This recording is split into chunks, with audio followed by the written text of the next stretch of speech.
Bom dia. A gente agradece imensamente por o senhor ter dado essa oportunidade para a gente. Sou estudante de Direito da Unijorge, faço parte do terceiro semestre. E a gente, nesse momento, estamos estudando a organização dos estados e a estrutura dos poderes. A proposta dessa entrevista é compreender a partir da perspectiva da administração municipal, como conceitos se aplicam na prática e de que maneira influenciam diretamente na vida da população. A gente vai fazer umas perguntas para poder entender um pouquinho sobre o governo em si. Como ocorre a relação institucional entre a prefeitura e os governos estaduais e federal? Há facilidade em conseguir recursos para a execução das políticas públicas no município? Veja bem, é muito importante para cada município, né, ter um alinhamento, né, com o governo do estado e com o governo federal. No caso aqui, nós em Camaçari temos isso, né? Nós somos do mesmo grupo político, da mesma força política do governador Jerônimo Rodrigues e do presidente Lula, né? Obviamente que tem muitos municípios que não têm esse alinhamento. O alinhamento é definido pela eleição, né? Quem vota no prefeito, às vezes você escolhe o prefeito de um partido político e escolhe o governador de outro partido, o presidente de outro partido. Isso acontece muito na democracia, né? Nós aqui em Camaçari, nesse pleito, eu sou aliado de Jerônimo e de Lula, e repito, né?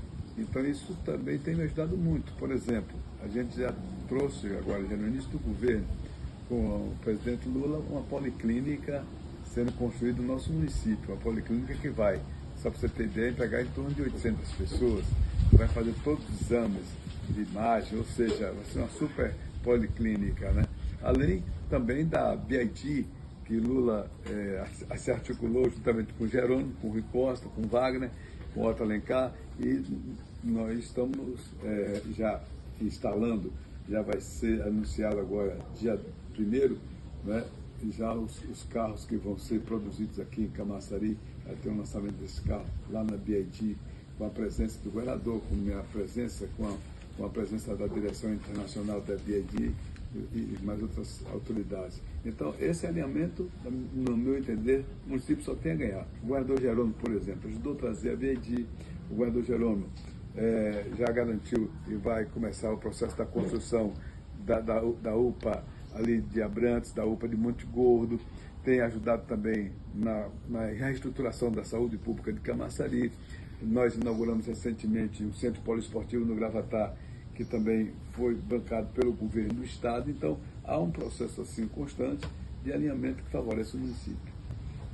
Interessante. Então, vocês conseguem ter esse contato entre vocês, conseguem discutir as melhorias para os municípios? A gente discutiu, já apresentei, por exemplo, ao presidente Lula, ao governo federal, nós já apresentamos assim, projetos do PAC, né, que são projetos de tratamento sanitário, são projetos de construção, de limpeza, de drenagem, dragagem dos efluentes do rio Camaçari, dentro da nossa cidade, trabalhando um pouco na periferia da cidade. Nós também apresentamos solicitação para Minha Casa Minha Vida. Nós estamos conseguindo já com o governo de Lula, já 2.400 casas, mas em torno de 3.000 casas para o nosso povo em Camaçari. Nós queremos ver se colocamos uma parte dessas casas na orla de Camaçari. Então, esse alinhamento realmente vai favorecendo cada vez mais. Outra pergunta. Quais são os canais de participação popular disponibilizados pela Prefeitura? Vocês adotam mecanismo para ouvir as demandas da população e promover a participação do cidadão nas decisões administrativas? Já existem diversos conselhos, né, ligados às políticas públicas, ao social, à saúde, à educação. Esses conselhos também são uma forma que a gente tem de ouvir a sociedade, mas também eu ouço muito pelas escutas que eu faço, nas reuniões, nos encontros e na participação da sociedade efetivamente nos destinos do município. Portanto, para mim, é importante fazer governo que realmente escuta a sociedade. Por exemplo, fomos construir agora o calçadão, ali na Avenida Getúlio Vargas, entendeu? Que liga a Praça Montenegro à Praça Abrantes. Antes de eu entrar, eu fui, chamei, convidei a população, os comerciantes, as entidades ligadas ao comércio, mostrei o projeto, as modificações que nós fizemos no projeto, e as adaptações que tinham que fazer, eles aprovaram e nós fizemos a obra até um sucesso total. A questão dos ônibus também, né, dos ônibus novos que nós colocamos no nosso município. A gente foi e fez a escuta com a sociedade. Então, eu gosto muito de escutar a sociedade. É um estilo de governar que eu tenho. Muito obrigada pela oportunidade. A gente escolheu a senhora pela sua trajetória, né? Que realmente é uma inspiração pra gente. Eu não sei se a senhora lembra, mas logo no início a senhora teve lá na Unijorge. Desde então a gente segue a senhora, acompanha, mas de verdade, obrigada. Bom, a gente tem poucas perguntas, né? É mais para conhecer mesmo a vivência e as dificuldades enfrentadas, né? Pelo Poder Judiciário, no caso, como a senhora juíza criminal. Quais são as funções típicas e atípicas do Poder Judiciário como juíza criminal e como elas se manifestam na sua atuação? Bem, as funções típicas, a função jurisdicional, que é o julgamento, a decisão nos processos criminais. No nosso caso específico da primeira vara criminal de Lauro de Freitas, temos também os procedimentos referentes à Lei Maria da Penha, as medidas protetivas. São procedimentos cautelares de natureza híbrida, como conhecido, né, civil e criminal, e nós temos essa competência porque na comarca nós não temos ainda a vara de violência doméstica. Portanto, as medidas protetivas continuam sendo deferidas e apreciadas pelas varas criminais. São funções típicas também porque estão inseridas no conceito de jurisdição. São funções que nós chamamos de atípicas, as funções administrativas. No caso, chamada direção de fórum, administração, que são funções que escapam do aspecto jurisdicional. Tem a ver com a administração em geral. Neste caso, é feito um rodízio. Então, a cada ano, um juiz da comarca assume essa função de ser o gestor, ordenador de despesas, inclusive para fins de responsabilização com relação a gastos, porque ele assina ordens de pagamento, chamadas, claro que de pequenas despesas, porque as grandes despesas são ordenadas pela administração central do tribunal, mas as despesas pequenas do dia a dia, papel higiênico, trocar lâmpada, resolver uma infiltração, são medidas, instalar um ponto, enfim, são medidas que são tomadas pelo juiz administrador. Então ele acaba assumindo também esse papel de administrar a instituição. Sim. Obrigada, doutora. Na opinião da senhora, o Conselho Nacional de Justiça ele tem sido eficaz na fiscalização e aprimoramento da atuação dos magistrados? Tem. O Conselho ele tem uma composição paritária, né? Tem assento diferentes estratos da atuação jurisdicional ou do Poder Judiciário e também da sociedade civil, e tem demonstrado, tem sido eficiente, tem tido uma conduta interessante no sentido, inclusive, de padronizar os procedimentos, porque um exemplo simples era a numeração e as tabelas processuais. Cada estado, e em alguns casos, cada comarca ou cada instância jurisdicional dava um nome para o procedimento, criava um número, às vezes iniciava a numeração todo ano, de modo que, no geral, se quisesse fazer um mapa de como era o Poder Judiciário, não dava para saber, porque não dava para saber nem que tipo de ação, que tipo de demanda, porque cada um tinha um nome, nem quais eram os sujeitos do processo, ou seja, como é que se identificava origens, etnias, demandas com mais ou menos incidências. Então, essa padronização, independentemente de outros aspectos e de algum ou outro ajuste com relação à atuação do Conselho Nacional, mas esse procedimento de padronização, uma numeração padronizada, uma padronização quanto às tabelas processuais, então o que chama de sentença é sentença aqui, é sentença na Justiça do Trabalho, na Justiça Federal, na Justiça Eleitoral, em qualquer estado, de modo que, quando se pergunta quantas sentenças foram proferidas, você tem um mapa fiel, e não cada estado dando um nome para aquele ato processual, embora, claro, o Código de Processo diga o que é sentença, o que é decisão, mas principalmente no âmbito das decisões, há um leque enorme de assuntos que podem ser tratados. Então, as tabelas processuais uniformizam, e isto permite uma análise de eficiência e de eficácia. De eficiência na medida em que verifica como está a produtividade, né? E da eficácia, até que ponto a decisão chegou a ser executada, deu resultado, não deu, enfim. Isso é bom. Até para controle mesmo, Sim, né? com certeza. Verdade. Qual a sua visão sobre o ativismo judicial? Ele é necessário ou representa uma invasão de competência dos demais poderes? Eu acredito que o ativismo puro e simples, ele extrapola os limites da atuação jurisdicional. Por quê? Porque no palco do processo, nós temos 3 atores. Uma parte de cá que pleiteia algo, uma parte de cá contra quem se pleiteia, e uma que está aqui, que deve estar equidistante. A partir do momento, considerando essa bilateralidade que os autores chamam de natureza adversarial do processo, adversarial porque tem um de cá e um de cá. Só existe o processo porque tem um que quer algo aqui e um que resiste aqui. Porque se todo mundo estiver querendo a mesma coisa, não tem processo, né? Então, na verdade, considerada essa bilateralidade ou essa natureza adversarial, se esse sujeito que está aqui no meio, se ele atuar ativamente em favor do de cá, ele desequilibra a balança para cá. Se ele atuar ativamente em favor do de cá, ele desequilibra.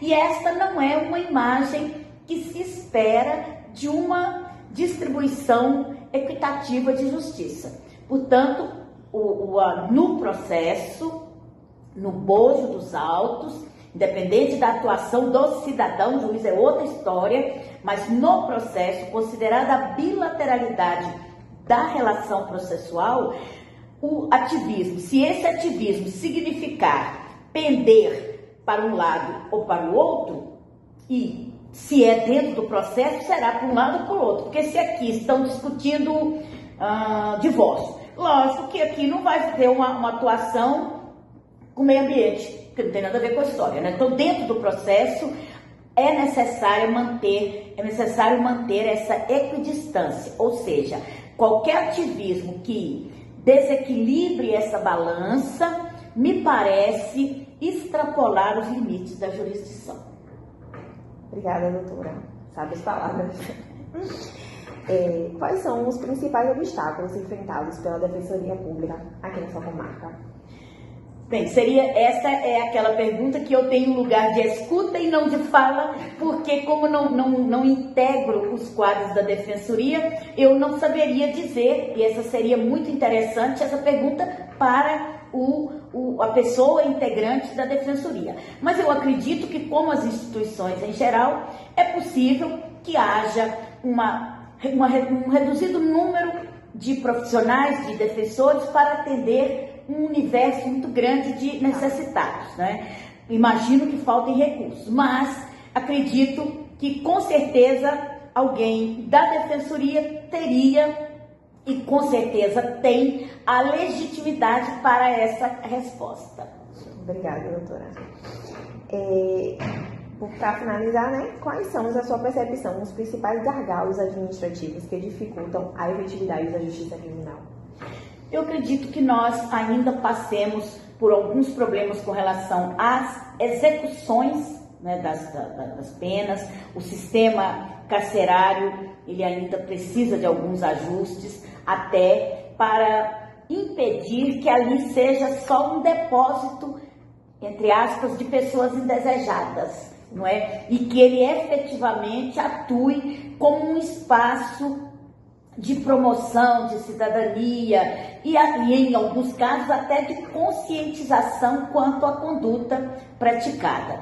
Temos entraves de natureza material, seja com relação ao acesso à justiça, seja até com relação, e principalmente no que tange às vítimas, de um apoio mais efetivo, não é? Na verdade, se nós formos pensar no aspecto do tratamento dado à vítima no Código de Processo, das vítimas em geral no Código de Processo Penal, tradicionalmente ela era apenas uma pessoa que era ouvida e acabou a história.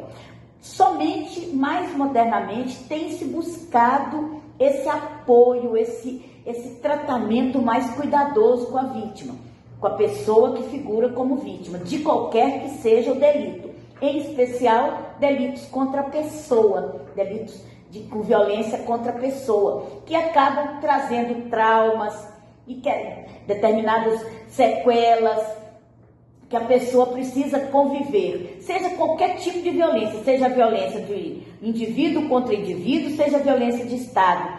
A pessoa que é atingida por um ato de violência, ela precisa ter um olhar cuidadoso, ela tem que ser acolhida, não é? Porque senão é uma dupla violência, né? Às vezes, e tradicionalmente, a vítima era inclusive encurralada, tratada com agressividade e, de certa forma, colocada como se fosse culpada, não é? Nós ainda temos alguns exemplos, quando se trata principalmente de crimes de natureza sexual, em que as vítimas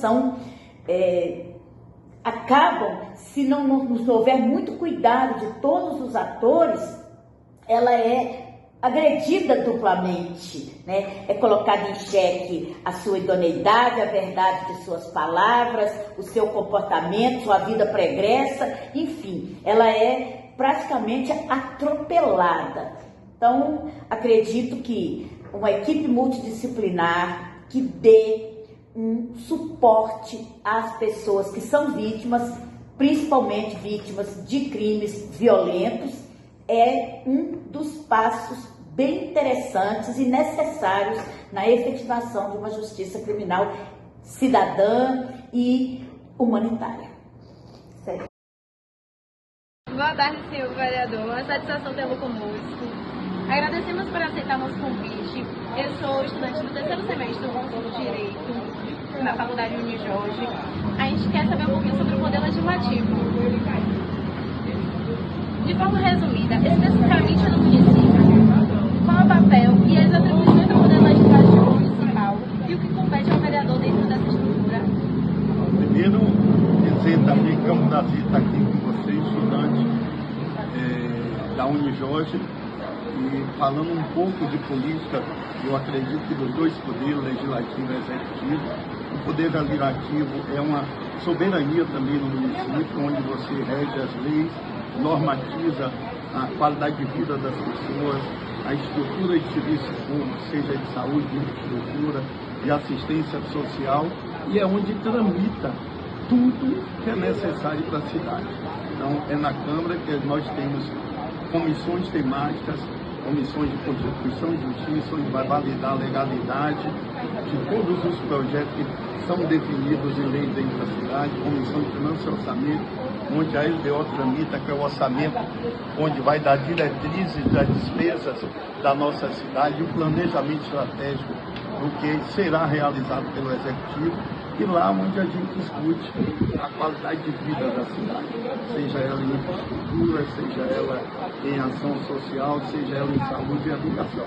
Então é um poder que viabiliza as melhores condições de nossa cidade, sobretudo na qualidade de vida do nosso município. Interessante. O senhor já enfrentou situações de tensão ou desafios na relação entre os poderes? Como esses conflitos costumam ser resolvidos? Olha, sem dúvida nenhuma, os conflitos eles são contínuos. Nós somos pessoas, a cidade ela não é regida no executivo por um prefeito, na Câmara por um presidente. São pessoas que têm percepção diferente da cidade. Então a primeira coisa que a gente tem que se preocupar é consensuar essa conversa, para fazer com que a gestão, através do poder executivo, e sendo fiscalizada pelo legislativo, ela tenha harmonia no pensar e no planejar da cidade. Então existe sim conflito. Conflito desde os envios dos projetos do Executivo para ser transformado em leis, o conflito dentro da LDO, do orçamento da cidade, os conflitos de interesse, de ideologia, de política, mas a gente tem a obrigação de consensuar, de legislar via Câmara, via o Executivo, para que tenhamos uma melhor gestão para a cidade, sobretudo pensando no coletivo. Em sua visão, como o Legislativo pode contribuir para o fortalecimento da democracia e da participação da população no município? Primeiro que o Legislativo já é democrático. Para você ter um vereador, você ter um legislador, você não existe nenhum tipo de critério, não tem prova, não tem exigência que não seja aquelas dentro da legalidade, de documentação. Mas hoje você pode ter um médico, você pode ter um carroceiro, você pode ter um advogado, você pode ter um pai de família, qualquer pessoa que atenda às questões normais de um cidadão pode ser um legislador. Então hoje nós temos na Câmara essa diversidade justamente por ser um direito de qualquer cidadão de participar dessa política, sair vitorioso e assumir a cadeira da cidade ou do município. Encerramos por aqui nossa entrevista. A gente gostaria de agradecer pelo seu comprometimento, por nos passar conhecimento, por todas as informações que foi dada. Eu que agradeço a você.